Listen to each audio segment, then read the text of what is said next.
Merry holidays, friends, to you and yours. And welcome to yet another edition, a pre-holiday edition, a can I order something online and still get it delivered somewhere by Tuesday evening edition of Thinking Out Loud. My name is Andrew Siciliano. Hope you're doing well. Hope you're not suffering from too much pre-holiday anxiety. Hanukkah as well begins, I believe, on Tuesday night because it's awesome when everything overlaps. Just love it. Don't you? I do. I also love that it's week 16 and there are 3 more weeks left in the NFL's regular season. And down the stretch, we come with really no clear picture in the NFC, but a fairly clear picture now in the American Football Conference as to who is getting in, and not really sure as to who everyone's going to play, but we kind of sort of know who is going to get in. Sorry, Cincinnati Bengals, I don't think you're going to get in. Regardless, we'll get to all those seedings and clinching scenarios and machinations, or is it machinations? I've heard it both ways, coming up shortly. A happy pre-holiday greeting to my good friend Sam Batesh. How are you, sir? Excellent. And of all the sort of leap year, interesting things that happen on a calendar, I think you hit it on the head. The Hanukkah Christmas intersection, which very, very rarely happens on the same day, which is what's going to happen this year as far as first night of Hanukkah, Christmas Eve, all of that. So yes, it is truly a wish you a happy holiday for everyone that they're actually coinciding. So that's adorable. And yes, of all the scenarios that are going to happen, I will say, and I know we're going to get into this, the Cincinnati thing is still, if you start looking at the schedules, the Broncos schedule is interesting. That's all I'll say. The Broncos, it's kind of interesting. It ain't gonna happen. It just ain't gonna happen. Could happen. No. And I mean, the win out Passover, we're here also would be happy holiday, but that would be an entirely different thing. Yes, before we get to the games that interest us coming up this weekend, let's quickly tap the base, as we like to say in the biz, on the game on Thursday evening. A game in which Denver came out and punched the Chargers in the mouth early, marched down the field, asserted their will, and at the end, after a lot of nonsense, it was the Chargers who came out on top. Larry David was there. That's all that mattered about the game. That was it. And that other crazy lady Charger fan that sits, lower deck in the suites and waves her arms and always gets on TV. Also, from that game, the fact that with the Charger win, there is a now interesting series of events that could happen that could, by Sunday evening, lock up the entire AFC field.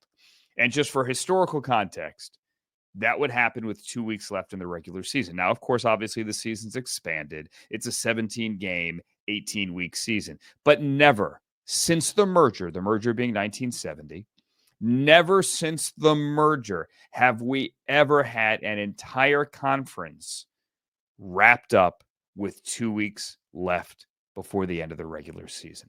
And with the Broncos losing and the Chargers winning on Thursday, there's now a 3-team parlay in place that could do that on Sunday. Bear with me here. If the Colts lose, if the Dolphins lose, and yes, if Sam's Bengals lose, without the other Sam Hubbard, he's been ruled out. Without DJ Sheldon Rankins, he's been ruled out as well on the defensive line. But if all three of those things happen, again, Indy loses, Miami loses, and Cincinnati loses, that means that both the Broncos and the Chargers are in, despite the outcome. LA beat Denver on Thursday.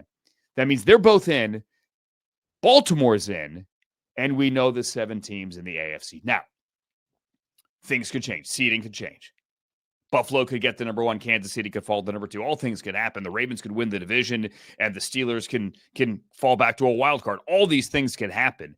But if the Bengals lose, the Colts lose, and the Dolphins lose on Sunday, then we have the 7 teams locked in, and they are the 7 teams right there on the left of your screen.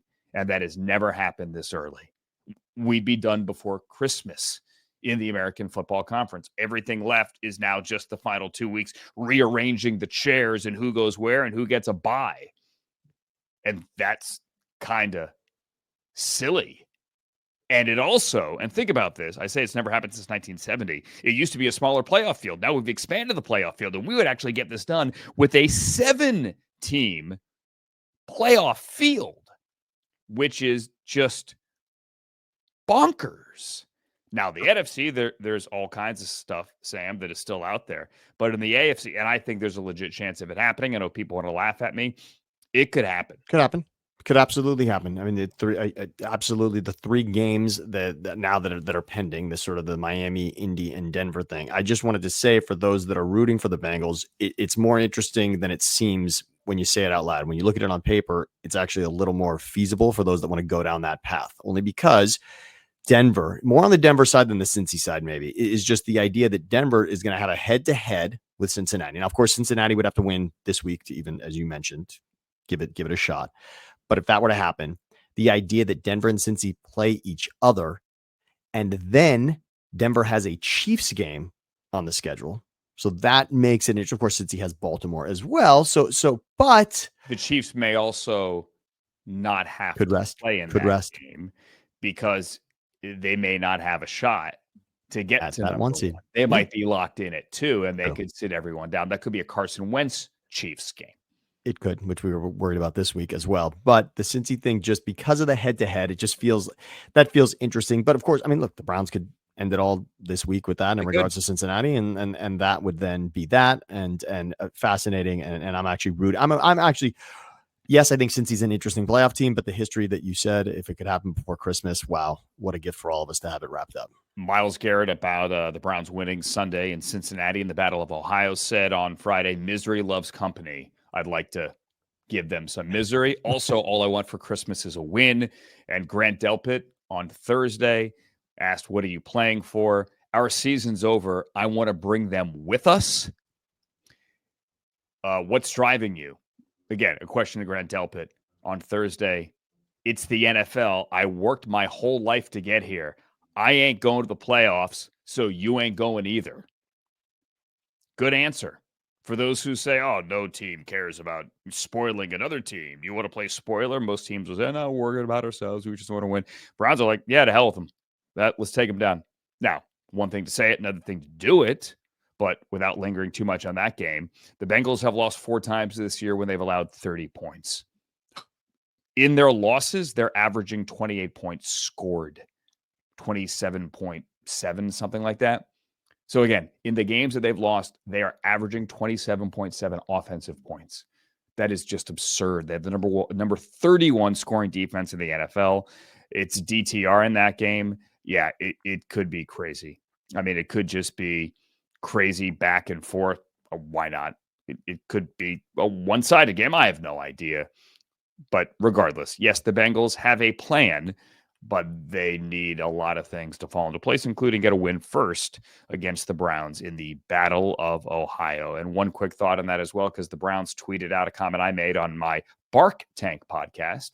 Check it out on clevelandbrowns.com and any Cleveland Browns affiliated podcast platform, wherever the Browns YouTubes as well. I, at the end of my show this week, said, thought experiment, what is Skyline chili? It's nauseating. I wouldn't feed it to a dog. DAWG or DOG. And the Browns tweeted that. Nothing wrong with that. Like, I own it. I say it. But, yeah, I got an idea. Let's just take spaghetti and throw it over horrible, soggy noodles and then put cheddar cheese on top. Have you ever had this dish, which again, will not eat it. Okay, I mean, it's advertised everywhere. Is it now? What's the worst part for you? And I wish I had the photo, and I don't have it right here. Is it the mound? Okay, the mound, the cheddar cheese, all of it. The pile on top is so cheddar cheese on top of soggy noodles. It's spaghetti too. I had a girlfriend once who enjoyed cheddar cheese instead of Parmesan in her pasta, which we can discuss. Don't put cheese on pasta, but I could live with some grated Parmesan if need be. Yes. That's it. But cheddar is a whole nother story. And are we saying that, Skyline chili is akin to bolognese in that dish in a way, right? It's sort of it's become. It's not akin to anything other than something that should be put in a bowl on the floor. It's really not. Come on. Stop it. I now feel like that should be, we should have set something up that would be the loser's dish. It's some sort of challenge for you and I that then we would have had to eat. Challenge, because I would not ever eat it. You just would never even. It's may as well serve it with a jar of mayonnaise. I mean, you have the same likelihood of me eating it. That's all right. One other thought I just wanted for Thursday night. I just thought the Josh Palmer catch for the 20 seconds that we say it was. We've had a lot of catch of the year. I just wanted to show it one more time that batting that fastball to yourself and catching it and getting your toes down is it was impressive. It was a great catch. Not to one up it, I would argue that the touchdown preceding that 2-point conversion was actually a better play by Herbert than this was by Palmer, but they were both great plays. Yeah, it was special in the moment. That was that. Also special, the Week 16 Sunday lineup. And the Saturday lineup as well. So as we put the 5 games, it means something to us on the screen. We're actually going to begin with the Saturday games because, and for those who don't know, there are multiple games on Christmas this week or next week, this year. 2 games on Christmas. Christmas is on a Wednesday. Santa's coming down the chimney Tuesday night, Wednesday morning. So there are 2 games on Wednesday.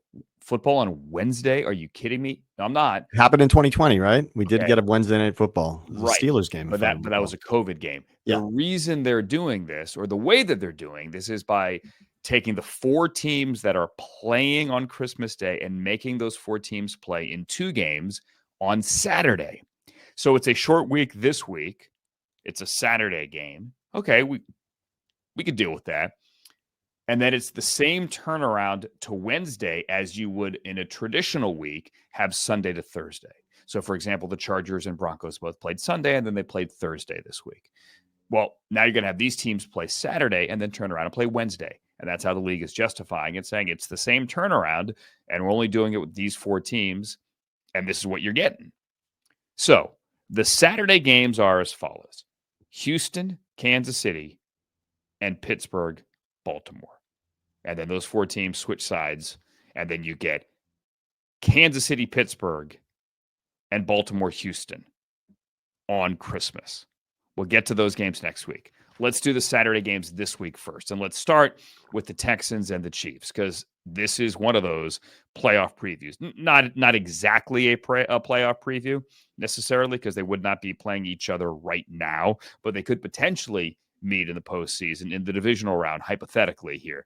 This is the Texans at 9-5, the Chiefs at 13-1. This is the 4 seed visiting the 1 seed. All right.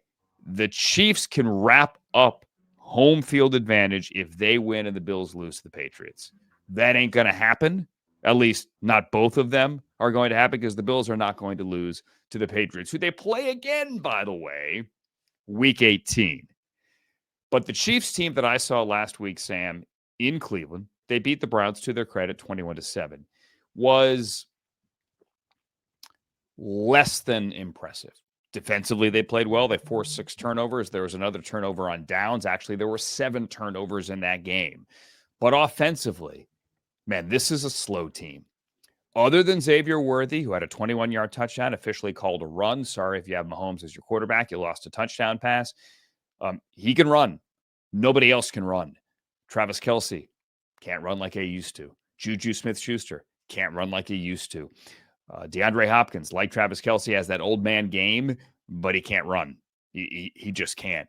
This is a slow, plodding team that cannot protect its quarterback. Mahomes is going to play. He has no injury designation. At this point, if he didn't play Saturday, it would actually be an NFL investigation and a scandal, because he has no official injury designation for the game. So he's good. He's going to play. He's clearly hobbled, but here's why he is hobbled. Not just the high-low with Mike Hall last week that truly injured him at the end of the game, but listen to these numbers. Patrick Mahomes has been hit 102 times this year. Oof. 102.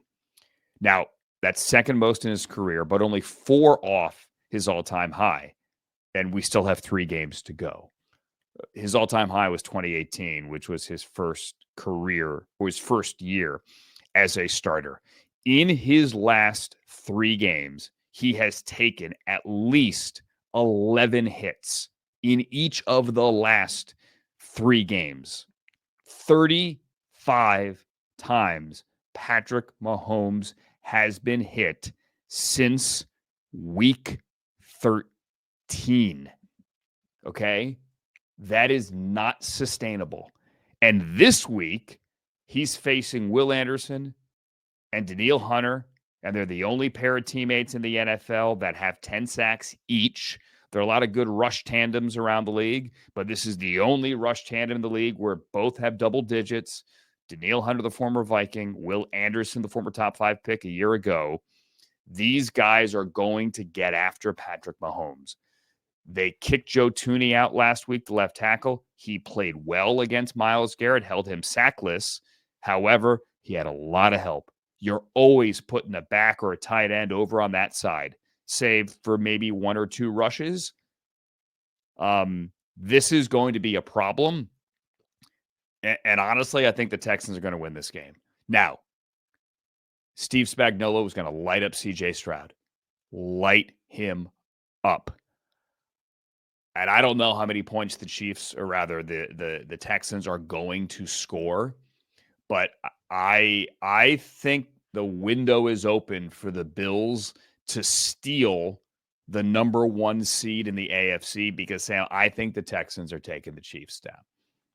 That would make everything more exciting. I root for the Chiefs to win every week. I think a stronger Chiefs team makes for a more interesting upset if it were to happen in the playoffs. And that just seems more fun and interesting. I also see a scenario where the Chiefs would be the 1 seed and could not win a playoff game. A lot of people, see that. In other words, they would be in the divisional round, but they would not then win a game. Although I just don't see the Chiefs in the playoffs losing to any of these 3 teams. I'll say them: Houston, Denver, Chargers. I just don't think Broncos, Chargers, or Texans would line up and beat the Chiefs in the playoffs. Doesn't seem likely to me. I also find this game interesting for that reason. The Chiefs play 2 teams here before the end of the season that they could very likely face in that divisional round: Houston and Pittsburgh. This is interesting. Obviously, Baltimore was week 1, so it was a long way away. But now it's kind of interesting. Would there be anything to the idea that you're not showing the opponent something in these games? Obviously, you need to lot, right? I mean, for Houston, there's very little to play for in a sense. Locked up the division. There's very little there. And what are you showing Kansas City when you'd much rather beat them in a month than right now, or in 3 weeks than right now? DeMeco Ryans ain't playing possum. But would you want to? Would you want your coach to play possum in that way? Hold something back, knowing that this could be your opponent. All of a sudden now it feels divisional in the idea that you could very well face the Chiefs and then need something in your back pocket that you don't want to show. You could also get to the 3 seed. It's a possibility.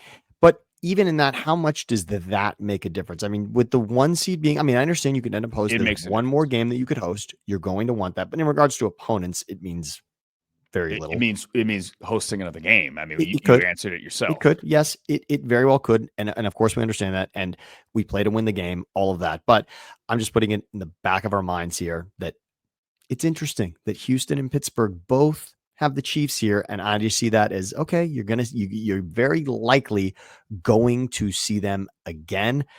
I see a healthy Patrick Mahomes winning this game. Healthy. I mean, we know he's not completely healthy with the way he came off the field, but Chiefs at home, another close one, another one that's going to look like they should win and could win. And how did they not lose this game? Find a way. And Houston, because of locking up the division, again, I understand the difference between 3 and 4, but the Chiefs, I can't believe you don't think there's a difference. But not just it's because ridiculous. of what it's not as significant. It is not nearly as significant as the 1 seed is. If you don't think the momentum of beating the Chiefs in their own building, actually, that if you don't think that would mean something to a young team that hasn't done anything, and been playing middling football. And by the way, it think means about this. Okay, and think about this, just for more fuel to your fire now on this one. The Texans would be the AFC team that has beaten both the Bills and the Chiefs.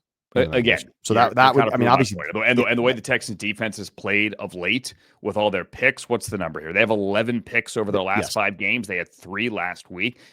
Yeah. And what you said about Hunter and Anderson, one other thing to point out about the Chiefs in regards to their offense and being slow, as you said, and maybe not as impressive. They're getting Hollywood Brown back. They're the number one third down offense in football, but they were bad last week. Yeah, true. But it is significant. I mean, that is the sign of a strong offense. Obviously, what you're doing on third down to stay on the field, that's massive. And as you said, Hollywood Brown. Isn't it funny that there were no weapons for Mahomes a year ago, and now you're talking about Juju, Hollywood, DeAndre, Xavier, and Travis Kelce? That's much different list. Only two of those people can run. Like, I cannot tell you how slow that team is. They are a plodding team. Plodding. But all of a sudden, and it wasn't just the wet field. So yes, Hollywood changes that. But last week they had one guy that can move. One. That's it. I mean, Kareem Hunt, Isaiah Pacheco ain't known for their speed. No, not at all. Not at all. But again, the Worthy obviously is that game changer in regards to speed. And DeAndre, I mean, you're the one that said the separation on DeAndre was not impressive. Separation? There is no separation. I see this collection, though, as more of a collection since it's the best collection since Tyreek left. There you go. Fine. Look at the schedules here, and for those who don't realize, the Chiefs are 13-1. We'll just lay it out for you. The Bills are 11-3, but Buffalo beat Kansas City head to head. So for Buffalo to get home field, they have to win out, and they will, because they go Patriots, Jets, Patriots. They are going to win out and go 14-3. Write it down. Period. And then they would have to have the Chiefs go 1-2 for Buffalo to get home field. I'm telling you there's a chance, because the Chiefs' schedule is Houston, at Pittsburgh on Christmas, and then at Denver. Now, that at Denver game, they may not have to play anybody. Broncos may not have to play anybody. There may be a scenario, in all likelihood, the Broncos are in by that point, where 7 or 6 means something. That game is going to come down to, looking ahead to week 18, who has to go to the 1 seed, and is that 1 seed Buffalo or Kansas City? If the Chiefs lose this game and then lose on Christmas, they have to play that game to win week 18. Have to, assuming Buffalo wins these next 2 against the Patriots and the Jets, which they will. So it's interesting. Let's put it that way. Now, normally, Sam, we would go around in semicircle and counterclockwise there. But because the other game is a Saturday game, top right corner, let's do that one. So we got, for people listening and not watching, this makes no sense. We have the Steelers and the Ravens here. The game is in Baltimore. That is the late game at 4:30 Eastern time on Saturday. All right. So the other Saturday game for teams lining up to play on Christmas. The 5 seed, the Steelers, the 3 seed, the Ravens. Pittsburgh can wrap up the AFC North, and they haven't won it since 2000, the COVID year, if they beat the Ravens in Baltimore. Remember, they beat them week 11 in Pittsburgh, 18-16. There was a 2-point conversion attempt at the end and all of that nonsense. The Ravens also have a path in this week. They're in with a win, or if the Colts and the Dolphins both lose, then Baltimore can get in. The Steelers have owned this of late. Owned them. They've beaten them 5 straight. Not all with Lamar, but they've beaten them 5 straight. But with Lamar, big picture here, Lamar is 1-4 against the Steelers, if you want to look at quarterback wins and losses as an actual quarterback stat. 1-4. And in those 4, the Ravens average 19 points a game. Lamar has 5 touchdowns in 5 games. 5 touchdowns in 5 games. And he has 11 giveaways. So he averages 1 touchdown total passing and running and 2 giveaways. Simply put, the Steelers have Lamar Jackson's number, because the numbers tell you this. And if you go back to week 11, the game in Pittsburgh, the Ravens gave it away 3 times. Justin Tucker missed 2 field goals. The Ravens were penalized a dozen times. And if they play that way, then the Steelers win the division on Saturday. I don't think they do play that way. I think you're going to get the Ravens' best game of the year, not because they finally cut Deontay Johnson on Friday. That was a long time coming. But because they know this has to be their best game of the year. You can get into the playoffs without winning. You likely could and will this week, regardless of whether or not you win. But if you want to win the division, you got to win this game, period, full stop. And I believe in John Harbaugh in getting this team ready to win this game. The Steelers did not look good last week. They had, 3 possessions the entire second half? They had the ball. The time of possession was 40-20 in that game. They had it for 20 minutes. That is it. That was their lowest time of possession in 21 years. And they couldn't get Jalen Hurts off the field in the second half, and they couldn't stop the run. So if they don't stop the Ravens running the football, Ravens are winning this game. And the Ravens are keeping it interesting, Sam, the last 2 weeks for the AFC North title. I love that. And for those that aren't watching Hard Knocks AFC North, this is prime Hard Knocks. Mm-hmm. This is as I mean, Andrew, your voice has made it on Hard Knocks, by the way. Congratulations. That was adorable. But you know it well. You've grown up living and breathing it. Not that HBO needs our help here, but if you're not watching Hard Knocks, whatever you've thought of Hard Knocks in the past, any moment with Mike Tomlin, I consider something worth taking a look at. It's amazing how you can read a Mike Tomlin quote and hear his voice, isn't it? You can read it on paper. I'm saying you can read a quote from Tomlin, right? You read something and by the words used and the order in which he places, his cadence comes through so clearly. He's just so unique in that way. But these teams are also fascinating and I love it. And this, let's say it, rivalries in sports. Let's not go college, but rivalries in professional sports. This one is in the conversation. Steelers Ravens is in the conversation for best. Simply, and when it comes to NFL, I would say of recency, this is the best. What if I told you it's not really a rivalry when one team always wins? Yes, although what about this though? The team that wins the game head to head so often. But when you look at the division and winning the division, these two teams traded quite a lot.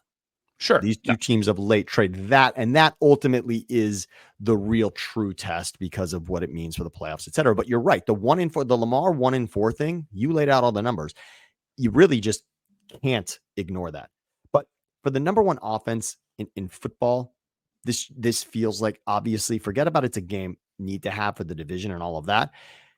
It just, the way these two teams have stacked up this season, it feels like this was going to be a split. The idea that one team would sweep the other just seems so ridiculous. And obviously that's what Pittsburgh has a chance to do here. But the no Pickens piece, I'm not going to say that makes it impossible. This team has won without Pickens, of course. It does limit their possibilities of coming back in a game in which they fall behind.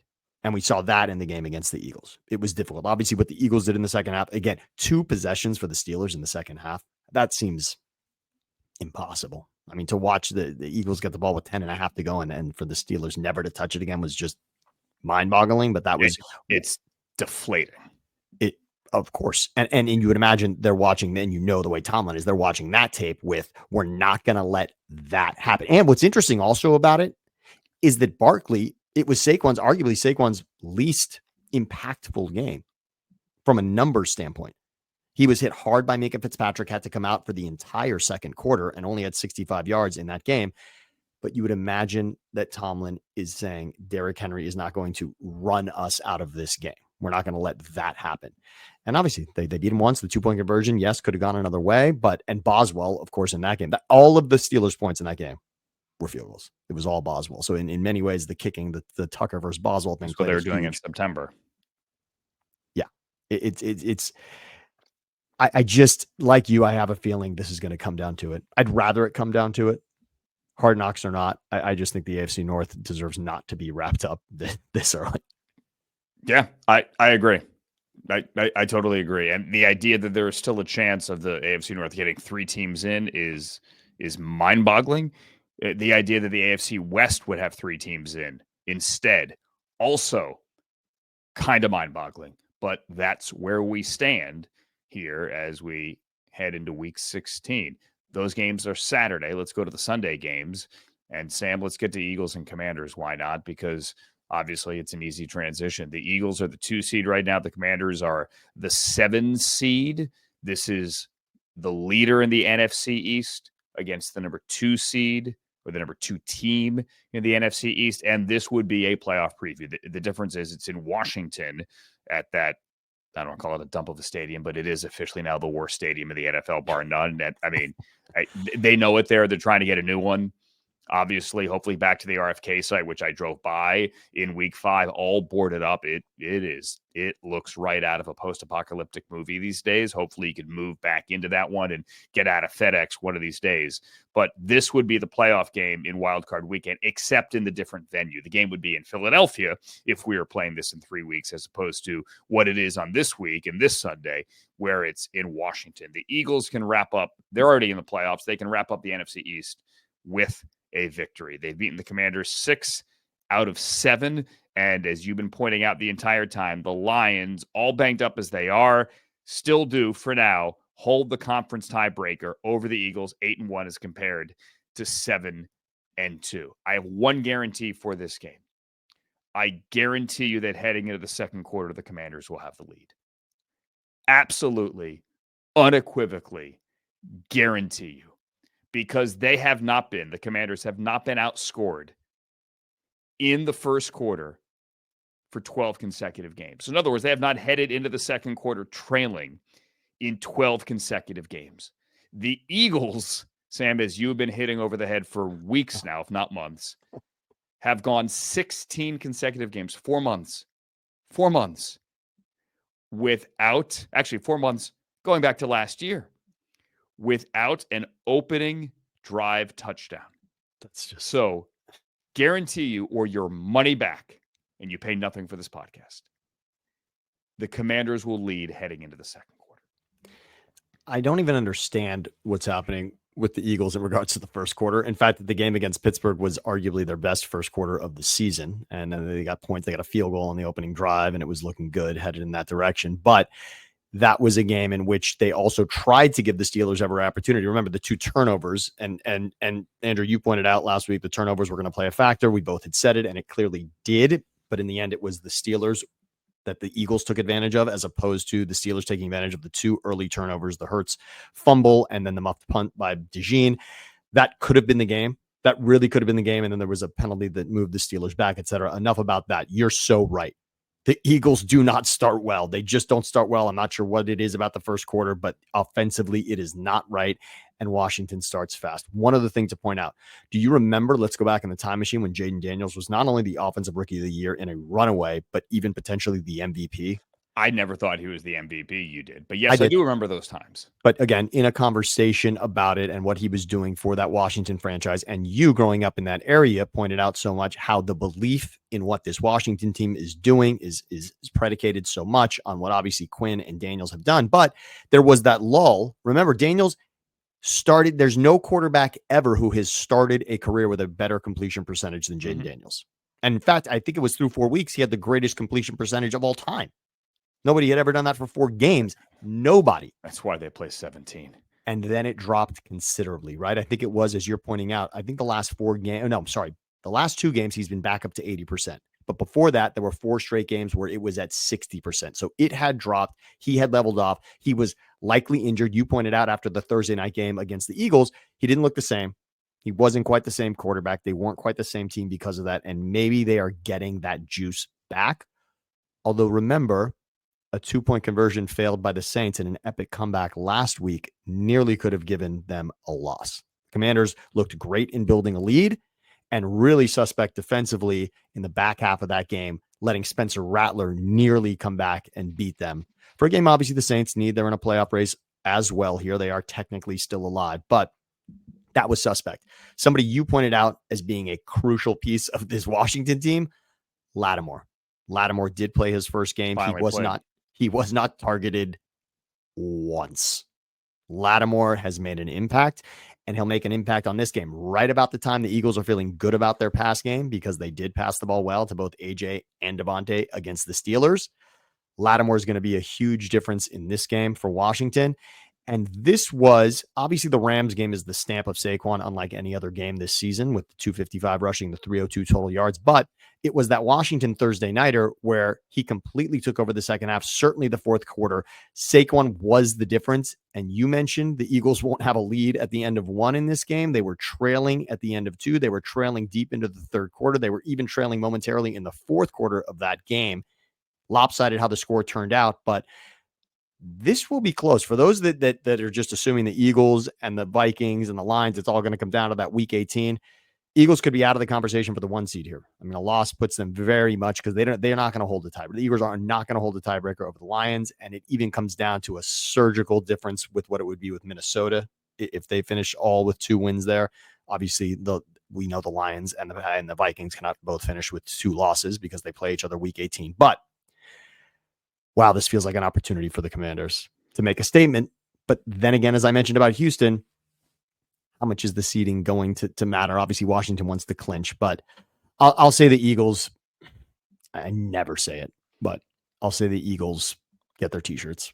Two things to point out here. Number one, congratulations to friend of the program, Bobby Wagner, who is going to play in his 200th career regular season game.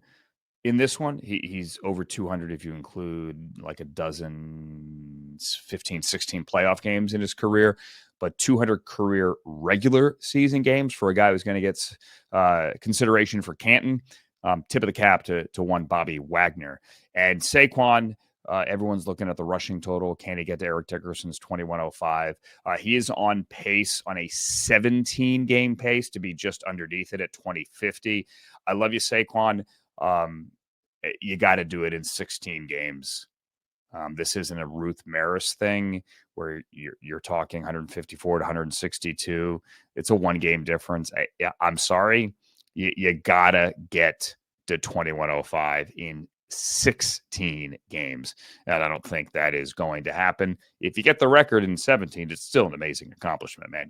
Good for you. I'm happy for you. But Eric Dickerson, also friend of the program, and this is not a personal me defending him. It doesn't count if you don't do it in the same amount of games. Actually, I'm sorry. It doesn't count. I should be on the other side of that. Just there is no other side. Based on the amount of Philly gear that's behind me, I should be on the other side of that. I'm actually going to agree with you when it comes to history and when it comes to those unbreakable records, which Dickerson's feels unbreakable. The greatest cheat code is handing somebody another game to try to do it. Yeah. I mean, that exactly. Is unfair, of course. Yes. Also, though, if Saquon were to do it, of course, that would be incredible, but amazing. Worthy of all the things that don't need an asterisk. And I don't take away championships for COVID seasons or what. All of that's ridiculous. But an asterisk in regards to how many games, that would matter. I think it is well worth pointing out, of course, because of how long it has stood and because what it meant for Dickerson. And the only thing it would say is maybe the running back is back to being, we've said that position has sort of taken a step back, but if he were to do it, that is certainly something. I'll also say this. What risk do you run? I mean, the Eagles are playing for a Super Bowl, not for this record. Even there's Saquon, no, you don't. Yeah, you just don't. You can't. And frankly, he was banged up last week. Like this could be a lot less. I don't necessarily think we're going to go into week 18 with a chance at him doing that. Winning a title like this is an amazing accomplishment, and it would almost be like the Lakers hanging an in-season tournament champion banner, like whatever this Emirates Cup thing was they did in Vegas last weekend, where they were giving tickets away, whatever that was. Congrats to the Bucks, yes. Okay. Yeah, the Bucks won. I believe. They I'm excited. They were in it. Bucks, yeah, there you go. Yeah, good for you. All within the Browns, Bucks, Columbus Crew family. Yay, Bucks! I honestly didn't know that. Just saying that years from now, I'll send you the T-shirt. The NBA. You remember the Larry O'Brien above all else. Go Bucks! And you would have sworn Emirates was for a soccer title anyway. So, yeah, you would. All right, 2 more games to get to. Let's get to the Vikings and the Seattle Seahawks. That is a Sunday game that is in Seattle, where Sam reminded me the Seahawks are 3-5 at home this year. Not good in any way, shape, or form. Overall standings wise, if you want to look at that, with these two teams. Hold on. Where'd my standings go? I have way too many tabs open. You can even look at the screen. No, here it is. Like. Here it is. All right.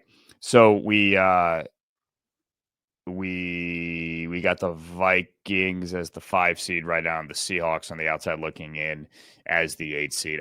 Look, there are a couple of interesting storylines here. Obviously, Geno Smith's health. He didn't want to complain about the officiating. There was no flag thrown, and he was hit low last week. He was trying to leave his feet and throw the football. The Seahawks are a really interesting team, and remember, they have the Week 18 game on the road in Los Angeles against the Rams, who hopefully don't blow it and lose this week on the road at the Jets. And Aaron Rodgers, who, well, okay, that would be another show with the stuff he said this week. Oh, wow. Either way, the Vikings right now are in as a wild card. It's a hell of a long shot for the Vikings to get to the 1 seed, but they have a better shot than the Packers right now, certainly, even though the Packers are right with them. They're 10-4. They're 2 games back.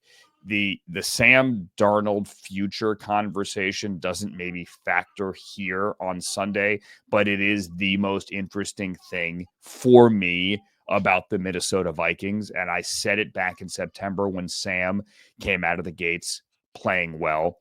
Will the Vikings regret drafting J.J. McCarthy?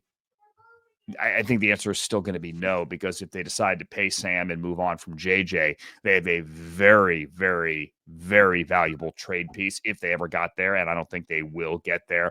But Sam, if this Sam Darnold goes into Seattle, lights up the Seahawks, and they take another step closer, and maybe the Lions stumble down the stretch to getting to the top of the NFC North and then winning in the postseason, with Kirk Cousins finally being benched and Michael Penix taking over and all the offseason quarterback moves that we could possibly see, I am here for Sam Darnold staying hot, playing MVP caliber. He's not going to win football, and making March that much more chaotic.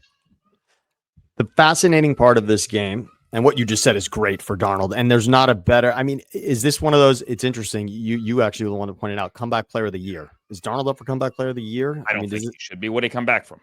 Well, that was the conversation, right? That we now want to make this it year more they about kind of want to make it an injury thing. Exactly. Instead of I stunk one year or I was irrelevant and then now I'm something again, right? When Geno, it's pretty much the difference between, when Geno had won it, I believe that was really where the argument was. That right. I don't think it's just to make that point again. I've said it before. I love Geno.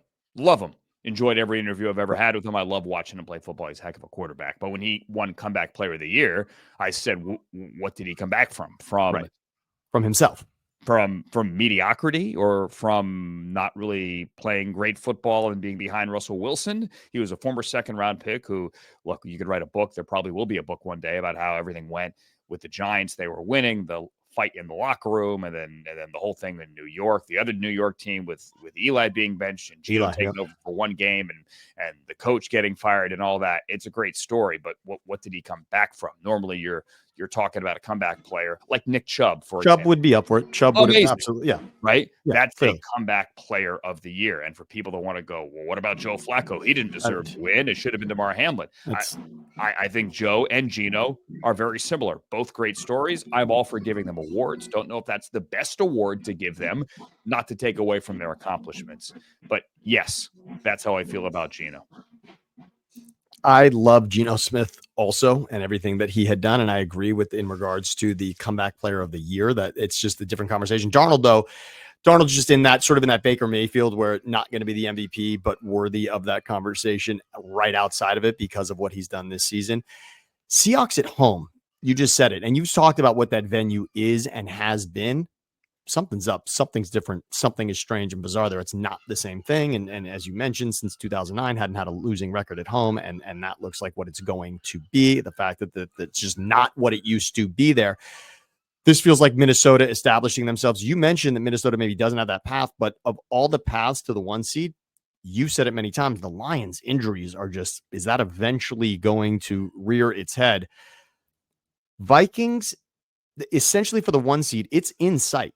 I mean, yeah, it is very much in sight. And of course, it's a brutal path because it's Seahawks, Packers, and Lions, but it is there. I mean, it's if they're 15-2, they're going to be, by the way, and if they are 15-2, they're the 1 seed. I believe that it has something to do with, I think, whether the Falcons or Rams finish with more wins, what the tiebreak will be between the Eagles and the Vikings, if they both end up with 2 losses. But it's still, the Vikings have right now the upper hand, even if it did come down to that tiebreak. And with the head against Detroit, that'll be theirs. I will point out this. If they both finish with 3 losses in regards to Vikings and Lions, the Lions still have the tiebreak. So I believe, in other words, if the Vikings do lose a game here before that Week 18 game, that game could not mean what we think it does. Just so you know, they would end up with the same record, but Detroit would still have the tiebreak in that scenario. Let me throw one more thing at you. 3-way ties are officiated differently than 2-way ties. Correct. 3-way ties, where 2 of the 3 are divisional foes, break that tie first, are officiated differently than 3-way ties between 3 teams in 3 different divisions. Correct. So there are a lot of variables here. There are, understanding that they play each other too, which factors. But simply this, the divisional tiebreak there is going to fall to Detroit based on who the opponents are in the division. Correct. And again, they would have the loss against Minnesota. That's right. They would have the loss against Minnesota. That's what it would come down to. But regardless, Lions still have that upper hand in all of those, both divisional and even conference. Lions could lose to the Bears. That's the issue, of course, if they lose a game based on the injuries, etc. Something's up with Seattle. That game against Green Bay was just not competitive, and it felt like, playoff atmosphere and something was going to happen. I so want for that game Week 18 to matter between the Seahawks and the Rams, and for that to be the division, et cetera. And it still could mean very much for Seattle to get in.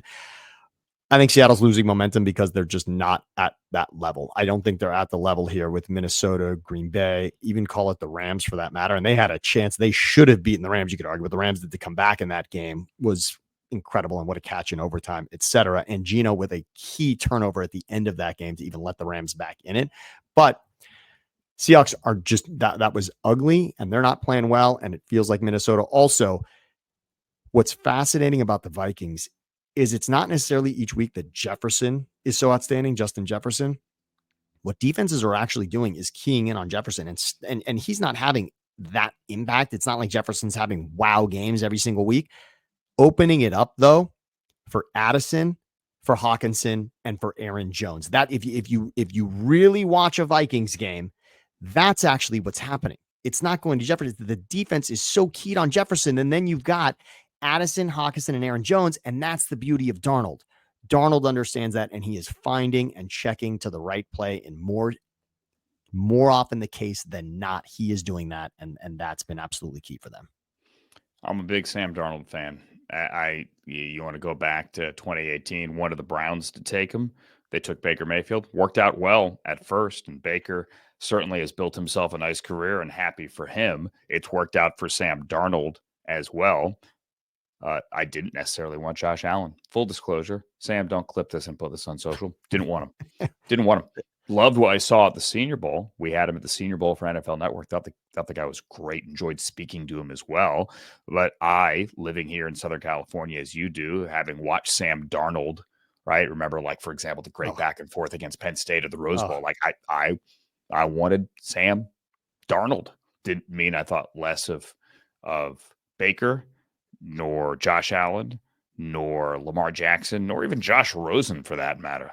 That guy could spin the football. Do you remember that conversation? Yeah. That draft, we're going to look at that. I mean, this one day there'll be a documentary about that draft as well. That draft class is pretty fascinating, especially because what you're going to get. I mean, you could have likely two Hall of Fame careers out of that draft in regards to the 2 guys picked right at the end of that or further down. 7 exactly. And 32. So the fact that you've got Josh Allen, and so Rosen came after Allen, but the fact that it was Allen and Lamar, that those are going to be the careers we talk about. And then it was Baker 1, but the conversation so much, especially because we were in Southern California probably, but that Darnold and Rosen conversation was a heated one. And there was the piece that came out in Sports Illustrated. Yeah. Rosen was the conversation. There was a moment in time when Rosen was going to be number 1. That's what's so interesting, is that's the forgotten guy there. But that draft class is so interesting, especially the way 2 of the guys are rewriting their careers in this moment. Darnold Absolutely. and Baker both rewriting their careers. Speaking of guys rewriting their careers, let's go to the other game that interests us. And you may say, why on earth, if you were only picking, if you're only picking 5 games, why on earth are you picking the Jaguars visiting the Raiders in Las Vegas? Well, because if the season were to end today, we'd all be out of work. But if the season were to end today, does it end today? No. if you're going on Tankathon, which is a widely accepted site keeping track of draft order for future seasons for not only football, but basketball, but hockey and baseball and things like that, and the WNBA, right now, the Raiders own the number 1 overall pick in the 2025 NFL draft at 2-12. The Giants right behind him at 2-12 are number 2, followed by the Patriots and then the Jaguars. So Jacksonville is in the 4th spot. Jacksonville is one of 5 3-11 teams. But currently, Jacksonville is the 2nd worst of the 3-11 teams and are picking 4th. The number 1 overall pick will not be decided in this game, but it is interesting because everybody thinks that the Raiders want Shedeur Sanders, the Colorado quarterback, son of Deion, coached by his old man. Deion has actually said it out loud at an event in Vegas. He wants Antonio Pierce to coach his kid, and he wants his kid to go play quarterback for the Raiders. If the Raiders win this game with 2022 3rd-round pick of the Falcons, Desmond Ridder, beating 2021 Patriots 1st-round pick, Mac Jones, and the Raiders somehow fall out of pole position for the number 1 overall pick, and then the Giants potentially move up to number 1, or what if the Giants blow it and they beat Michael Penix in his first career start? What happens if the Patriots stun the Bills? Okay, they won't. But Bryce Young is playing well, and he's going to play the final 3 games of the year, and they play Arizona. That game's in Carolina. Nothing would shock me if Carolina won that. Down the stretch with teams jockeying for Shedeur Sanders or Cam Ward potentially, because Garrett Nussmeier is going back to school. Don't know yet about Quinn Ewers, right? Like, there is no true consensus number 1 quarterback. There are people, and there's a long way between now and the first night of the draft in Green Bay. There are plenty of people that will tell you that Cam Ward should be the number 1 guy, not Shedeur Sanders.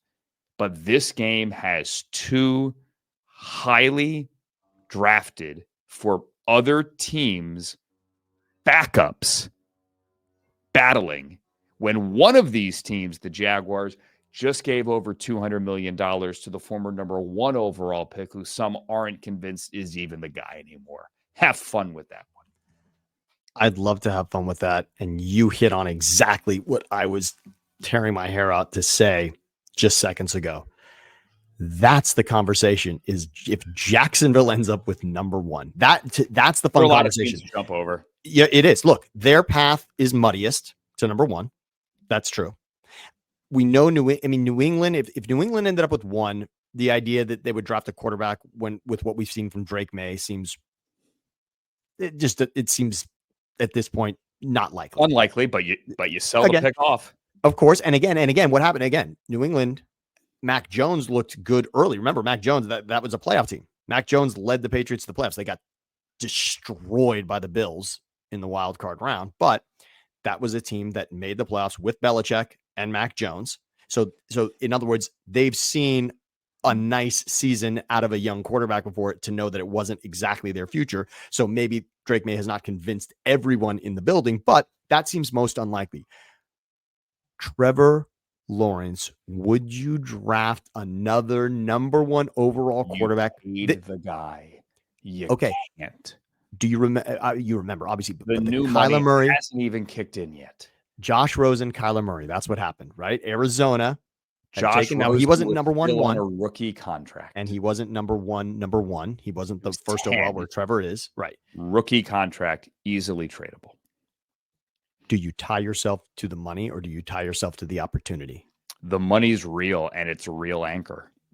So is it then just a bargaining chip and you're saying we're all in with Trevor and then obviously they could trade it? I mean, it's not like you don't want the number 1 seed. You have to.